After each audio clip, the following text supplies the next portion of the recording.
또 비타민 C 아까 살짝 말씀해 주셨는데 비타민 C 메가도즈 용법을 오랜 기간 해 오신 걸로 알고 네. 있어요.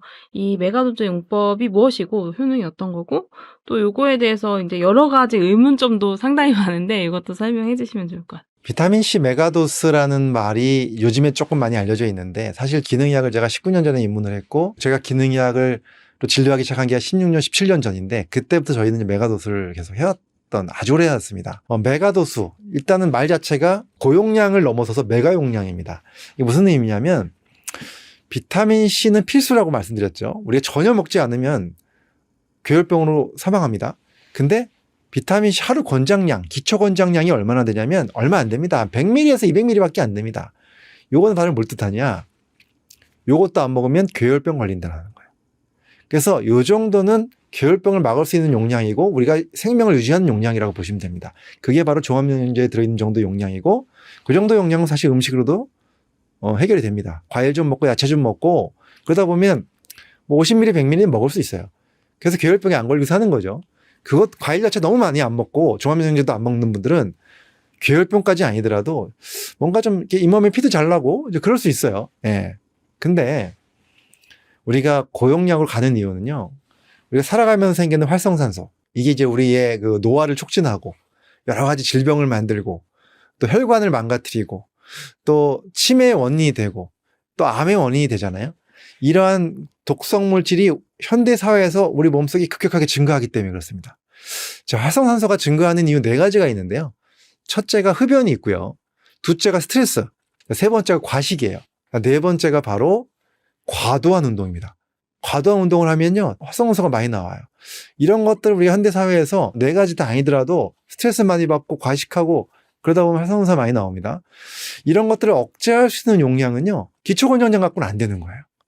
그래서 세포 내에서 활성산소를 억제해서 세포가 적절하게 자기 기능을 잘 유지할 수 있도록 유지시킬 수 있는 용량은 최소한 1000ml 이상으로 가야 된다. 그래서 비타민C 뭐 굉장히 많이들 챙겨 드실 텐데 영양제들 보시면 한 날에 기본이 보통 1000ml 조짐이 많이 나오잖아요.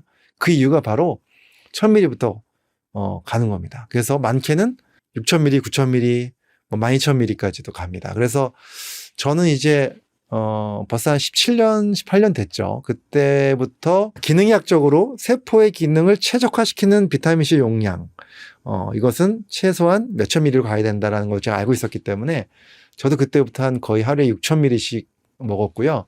저한테 찾아왔던 환자들도 다 설득해서 하루에 6000ml씩 꾸준히 먹였습니다. 그러면서 저도 그렇고 그분들도 그렇고 함께 많은 경험들 서로 공유하면서 그 메가도스에 대한 굉장히 많은 그 확신을 갖게 됐죠. 6000ml를 그럼 어떻게 나눠서 먹는 게 좋을까요? 네. 굉장히 좋은 질문 해주셨는데, 비타민C는 수용성이기 때문에 반감기가 짧습니다. 그래서 먹고 쭉 흡수됐다가 쭉 떨어져요. 그래서 오래 유지되지 않기 때문에 한꺼번에 6000ml를 먹는 거는 별로 의미가 없어요. 아침에 6000ml 많이 먹으면 확 올라갔다가 쭉 떨어져서 저녁 때가 되면 없어집니다. 오후가 되면. 그래서 이거를 나눠서 먹는 게 좋습니다. 최소한 3번에 나눠서. 4번에 나눠서 6시간마다 먹으면 제일 좋은데 그게 귀찮으니까 최소한 3번에 나눠서 아침, 점심, 저녁 특히 언제? 식사할 때 반찬처럼 같이 먹어라. 그것이 제일 좋아요. 그래서 처음에 하시는 분들은 비타민C를 처음 메가도스를 접하다 보면은 깜짝 놀라실 거예요. 어떻게 6000이나 먹어? 걱정되시는 분들은 처음부터 6000 드시지 마시고요. 1000짜리가 요즘에 많이 나오니까 1000, 아침, 점심, 저녁 해서 3000 정도로 시도를 해보시고요. 드시다가 적응도 잘 되고 뭐 불편한 것도 없고 편한 것 같다, 괜찮다, 부작용 없는 것 같다 하면은 2000 해서 6000을 드시면 좋고요. 저는 요즘에 뭐 3000 이렇게 해서 9000까지도 먹는 날도 많고 해서 꾸준히 계속 먹고 있습니다. 근데 제가 이제 환자분들이 이걸 하면서 보면 만성피로 환자분들이 오셔가지고 막 세포기능이 떨어져 있고 활성산소가 높아져 있고 이제 치료를 하잖아요.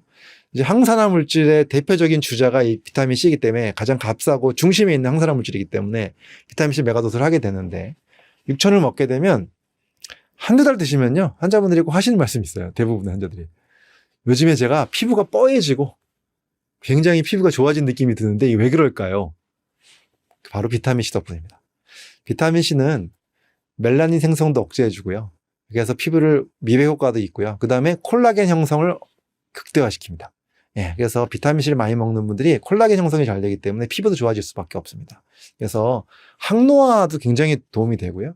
그다음에 피부 관리뿐만이 아니라 혈관 노화도 막아주고 면역세포도 지켜주고 진짜 다양한 역할을 하는 게 바로 비타민C라고 보시면 됩니다. 그 비타민을 과용할 때 좀 신장이 안 좋아질 수 있다 이런 우려도 있으시더라고요. 네네. 비타민C를 너무 많이 먹으면 혹시 신장에 무리가 가지 않을까 걱정하시는데 신장이 정상인 사람이 먹는 비타민C를 많이 먹어서 신장이 망가졌다? 저는 이건 동의하기가 좀 어렵고요.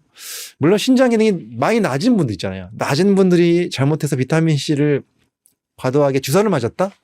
그건 좀 문제가 될 수 있겠습니다. 하지만 먹는 것 가지고 부담될 정도는 아니고요. 근데 이제 한 가지 주의할 건 있습니다. 신장을 나쁘게 하는 건 아니지만 비타민C를 너무 과도하게 먹었을 때 요로결석이 증가한다는 것은 확실하게 검증이 되어 있습니다. 그래서 요로결석을 예방하면서 드실 수 있어야 됩니다. 사실 요로결석이 없었던 분이 비타민C 갑자기 많이 먹는다고 갑자기 툭 요로결석이 생기는 경우는 거의 없어요. 물론 있을 수도 있지만 거의 없고요.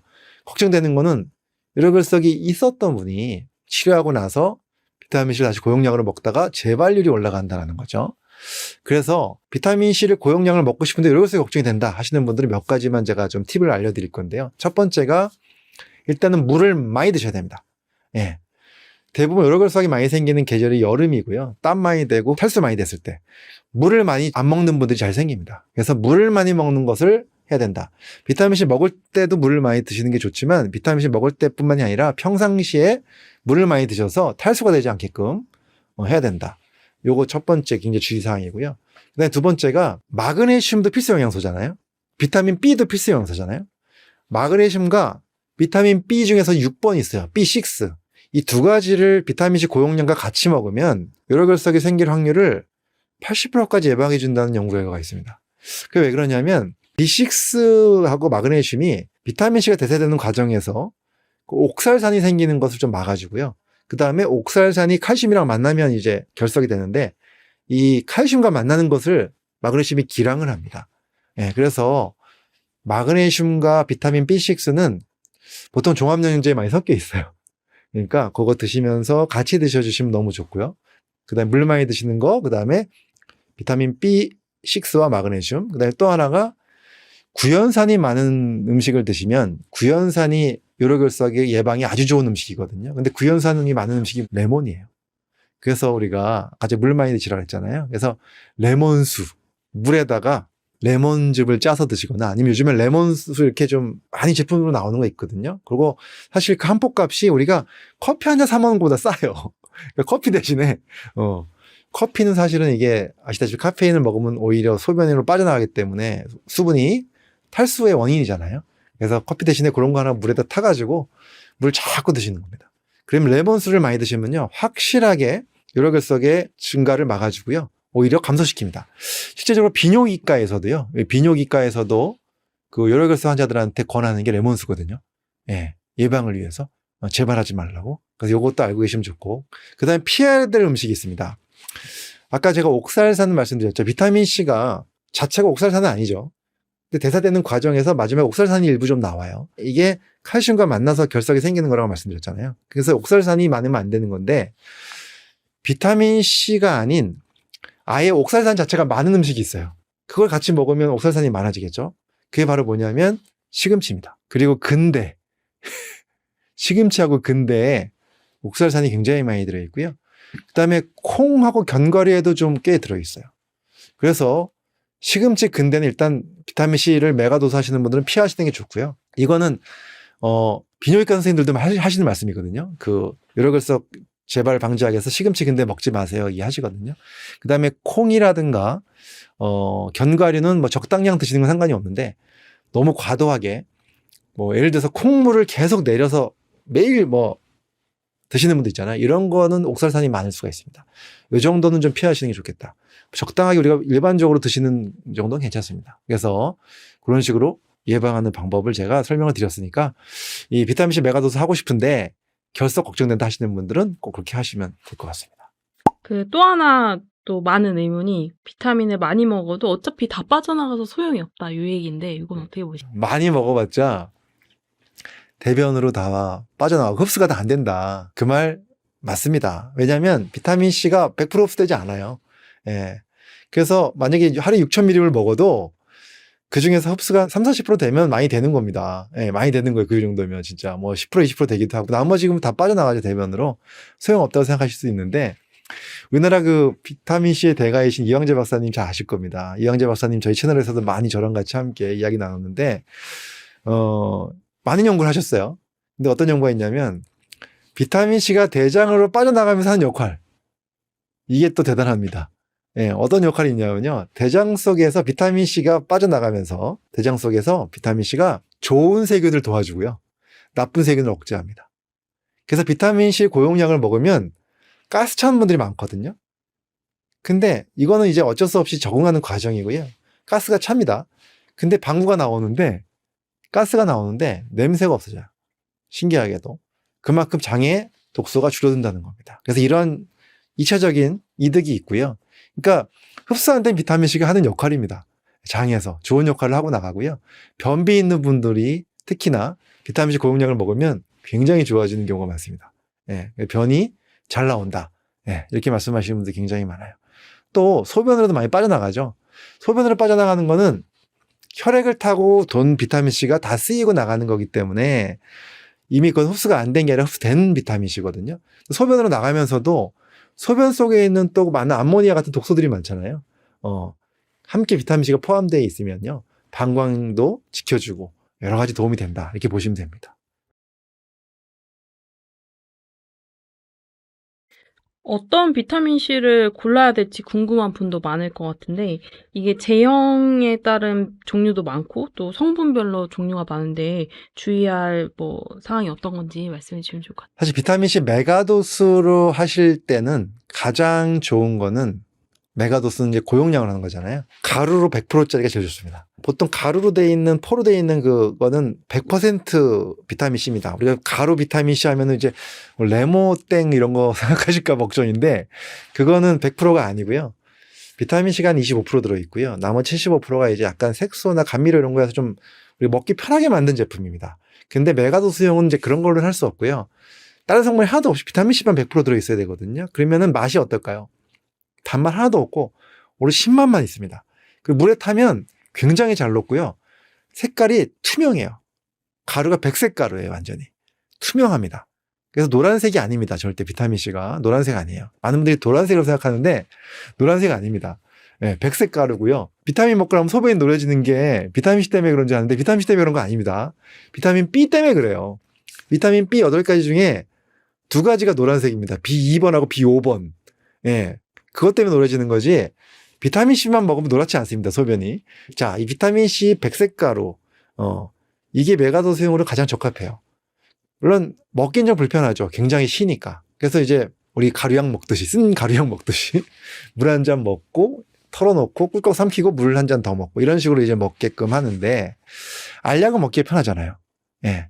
근데 알약의 단점은 뭐냐면 백색 가루를 뭉치기 위해서 고영제가 조금 들어갑니다. 물론 많이 들어가지는 않아요. 하루에 뭐 한 3,000 정도 드시는 때 이 정도 고용제 뭐 좀 먹어도 상관없는데 만약 하루에 너무 많이 드시는 분 있잖아요. 9,000씩 드시는 분들은 고용제를 좀 많이 먹게 되죠. 물론 고용제가 몸에 꼭 나쁜 건 아니지만 그래도 고용제를 또 너무 많이 먹게 되는 거에 대한 부담감도 약간 있을 수 있죠. 그렇기 때문에 그럴 때는 그냥 100%짜리 비타민C를 권장을 드리는 게 더 편하죠. 그리고 이제 속이 쓰리는 분들 있잖아요. 비타민C 먹고 속 쓰리는 분들, 이런 분들 때문에 저희가 항상 권장하는 게 꼭 식사 중에 드셔라. 식사 중에 먹는 비타민C가 물론 다 흡수 안 됩니다. 하지만 식사 중에 먹으면 뭐가 좋으냐면 일단 하루에 3끼를 먹을 때 식사 중에 먹으면 잊어버리지 않고 먹을 수 있는 장점이 있고요. 그 다음에 음식이 소화되는 과정에서 비타민C가 섞여 있으면 음식이 소화되는 과정에서 나오는 여러 가지 독성 물질이 있습니다. 여러 가지 뭐 질소화합물 같은 건 약간 발암물질 일종이거든요. 이런 것들이 좀 덜 생긴다고 되어 있습니다. 그래서 식사 중에 같이 먹는 게 흡수 안 된 비타민C의 또 역할이에요. 그러니까 우리가 지금까지 잘 모르시는 분들은 흡수 안 되는데 뭐 이렇게 많이 먹냐? 하루에 그냥 뭐 200mg 먹으면 되지? 이렇게 얘기하시는데, 흡수 안 되는 비타민C가 위에서 하는 역할, 소화될 때 하는 역할, 장에서 하는 역할 다 있기 때문에, 꼭 드시면 좋고요. 예, 그리고 식사 중에 드시면 속 쓰린 것도 훨씬 더 막을 수가 있습니다. 근데 그래도 속이 쓰리다 하시는 분들한테 권장드리는 비타민C가 있는데요. 그것이 바로 중성 비타민C입니다. 그래서 이것은 비타민C에다 염기 다른 걸 붙여가지고 산도를 낮췄어요. 그래서 속이 쓰리지 않게끔 만든 거고요. 그다음에 또 요즘에 또 많이 나오는 그 리포소멀 비타민 C라고 있죠. 기름막으로 싸갖고 흡수를 도와준다고 하는 거. 이 리포소멀 비타민 C가 흡수를 증가시키는 거는 도움이 되고요. 이것도 속 쓰리는 힘이 없습니다. 그래서 그런 분들은 또 이런 걸 좀 활용하셔도 도움이 될 것 같습니다.